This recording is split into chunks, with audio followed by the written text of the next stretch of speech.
தமிழகத்தின் மேற்கு மாவட்டங்களை கொண்ட கொங்கு மண்டலத்தில் தோட்டத்து வீட்டில் வசித்து வரும் முதியவர்கள் நகை பணத்திற்காக அடுத்தடுத்து கொடூரமாக கொலை செய்யப்படும் சம்பவம் தனியாக தோட்டத்து வீட்டில் வசித்து வரும் முதியவர்களை அச்சம் கொள்ள செய்துள்ளது.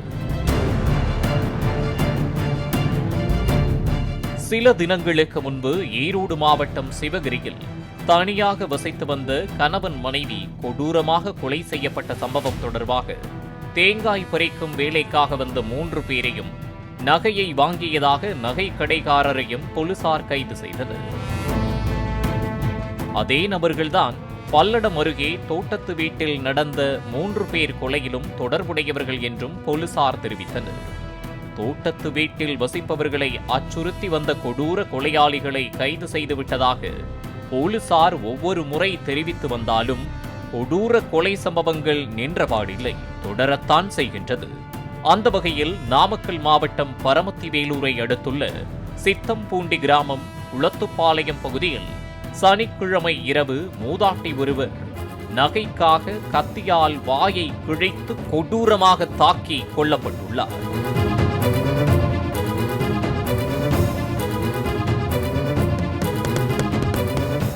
சாமியாத்தாள் என்ற 67 வயதான அந்த மூதாட்டிக்கு கிருஷ்ணமூர்த்தி என்ற மகனும் கிருஷ்ணவேணி என்ற மகளும் உள்ளனர். தனது கணவர் ராசப்பன் 30 ஆண்டுகளுக்கு முன்பு இறந்துவிட்ட நிலையில் அந்த தோட்டத்து வீட்டில் தங்கி விவசாயம் பார்த்து தனது மகன் மற்றும் மகளை படிக்க வைத்து நல்ல வரன் பார்த்து திருமணம் செய்து வைத்துள்ளார். மகன் கிருஷ்ணமூர்த்தி ஐடி நிறுவனத்தில் வேலை பார்ப்பதால் குடும்பத்துடன் கோவையில் தங்கி வேலை பார்த்து வருகிறார். மகள் கிருஷ்ணவேணி திருமணமாகி மணியனூரில் வசித்து வருகிறார். இந்நிலையில் தோட்டத்து வீட்டில் தனியாக வசித்து வந்த சாமியாத்தாள் சனிக்கிழமை மாலை உறவினரின் திருமணத்திற்கு சென்றுவிட்டு இரவு சுமார் 9 மணிக்கு வீட்டிற்கு திரும்பி வந்தார்.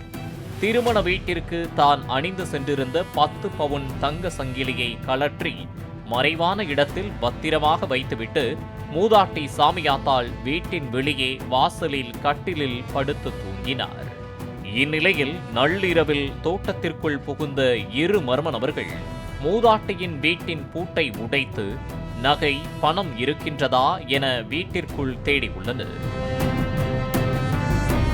அவர்களின் கைகளில் ஏதும் சிக்காததால் மூதாட்டியை எழுப்பி கத்தியை காண்பித்து மிரட்டி நகை பணத்தை எடுத்துக் கொடுக்குமாறு மிரட்டியுள்ளனர்.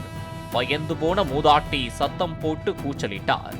இதனால் அந்த மர்ம நபர்கள் கையில் வைத்திருந்த கத்தியால் மூதாட்டியின் கழுத்தை அறுத்துள்ளனர். அவர் கூச்சலிட்டபடியே இருந்ததால் வாயுக்குள் கத்தியை விட்டு கொடூரமாக குத்தியுள்ளனர்.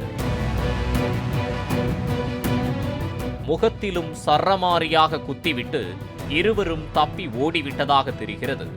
இதனையடுத்து இரத்த வெள்ளத்தில் உயிருக்கு போராடிய மூதாட்டி மெல்ல நகர்ந்து சென்று செல்போன் மூலம் பக்கத்தில் உள்ள உறவினர்களை அழைத்து 2 திருடர்கள் தன்னை குத்திவிட்டதாக தகவல் தெரிவித்துள்ளார்.